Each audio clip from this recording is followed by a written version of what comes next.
নমস্কার বন্ধুরা, আজকে আমি আপনাদেরকে ছোট মাছের চচ্চড়ি করে দেখাবো। তার জন্য কি নিয়েছি দেখো। আগে কড়াইতে তেল গরম করে অল্প তেল দিয়ে যদি ছোট মাছ ভাজা যায় তাহলে ওটা সুন্দর ভাজা হয় আর গোটা গোটা থাকে। না হলে বেশি তেল দিলে ওগুলো ভেঙে যায় আর তেমন ভালো হয় না। আপনারা অল্প তেল দিয়ে মাছটা একবার ভেজে দেখবেন, খুব সুন্দরভাবে মাছ ভাজাটা ওঠে।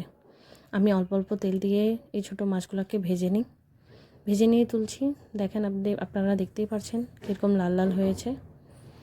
আর এটাতে আমি সবজিতে দিয়েছি পেঁয়াজকলি, আলু, বেগুন দিয়ে, লঙ্কা পেঁয়াজ দিয়ে, কালো জিরা ফোড়ন দিয়ে আমি এই মাছটাকে রান্না করেছি।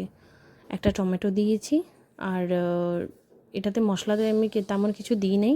হলুদ, লবণ, জিরা গুঁড়া, লঙ্কা গুঁড়া, ব্যাস এগুলো দিয়ে আমি এটাকে ভালো করে কষিয়েছি। কষাতে কষাতে যখন দেখবেন যে একটু মাছটা ভালো করে কষানো হয়ে গেছে, ঢেকে ঢেকে রাখবেন।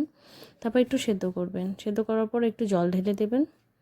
যখন দেখবে আলু ঠালুগুলো সেদ্ধ হয়ে গেছে তখন আপনি জল দিয়ে ফুটাবেন। তারপরে ভাজা মাছগুলো দিয়ে দিবেন। ভাজা মাছ দিয়ে কিছুক্ষণ নাড়াচাড়া করবেন। নাড়াচাড়া করার পর কিছুক্ষণ দেখবেন যে জলটা খুব শুকিয়ে গেছে একদম।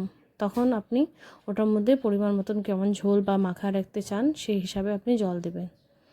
জল দেওয়ার পর আপনারা লবণের টেস্ট করে নেবেন যে লবণটা ঠিকঠাক হয়েছে কি না। তারপর ঝোলটাকে ফুটতে দেবেন। ফোটার পর আপনি দেখে নেবেন সব সবজিগুলো সেদ্ধ হয়ে গেছে ঠিকঠাক করে। তেমনি আপনি ধনিয়া পাতা দিয়ে দিবেন। ধনিয়া পাতা দিয়ে 1 থেকে 2 মিনিট আপনি ওটাকে হতে দেবেন।